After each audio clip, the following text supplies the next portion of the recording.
Assalamu alaikum students. How are the students? Students, I'm your spoken English language course trainer. Welcome back here again in English language course. Students, आज मैं आपके लिए ऐसे अल्फाज लेके आया हूँ जो हमेशा आपको कंफ्यूज करते हैं।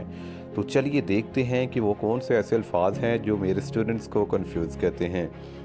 अडॉप्ट, याद रखिएगा कि ये ऐसे अल्फाज हैं कि जिनको पेयर ऑफ वर्ड्स कहा जाता है और जिनके स्पेलिंग में सिर्फ़ और सिर्फ एक लफ्ज़ की मिस्टेक होती है, यानी कि बाज़ ई की जगह ए आ जाए तो लफ्ज़ का मतलब ही चेंज हो जाता है। अडॉप्ट का मतलब होता है अपनाना, यानी कि गोद लेना, और अडेप्ट का मतलब होता है माहिर होना। याद रखिएगा कि इनके दरमियान डिफरेंस आपने नहीं भूलना।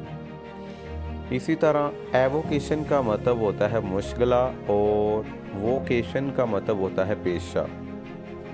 अगर वोकेशन कहा जाए तो उसका मतलब होता है छुट्टी। इसी तरह एप्राइज का मतलब होता है जांचना और एप्राइज का मतलब होता है खबरदार करना।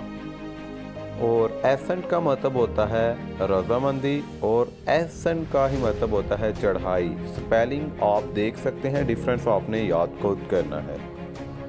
इसी तरह अटेंशन का मतलब होता है तवज्जो और इंटेंशन का मतलब होता है नीयत।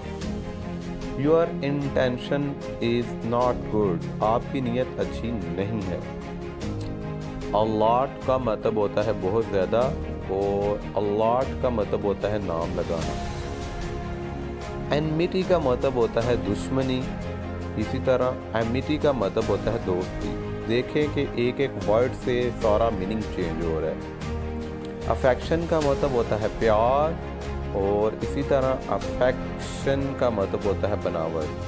हवर्स का मतलब आप समझ सकते हैं सख्त नापसंदीदगी और एडवर्स का मतलब होता है नुकसानदार। मैं स्टूडेंट्स आपको 10 अल्फाज सिखा दिए हैं।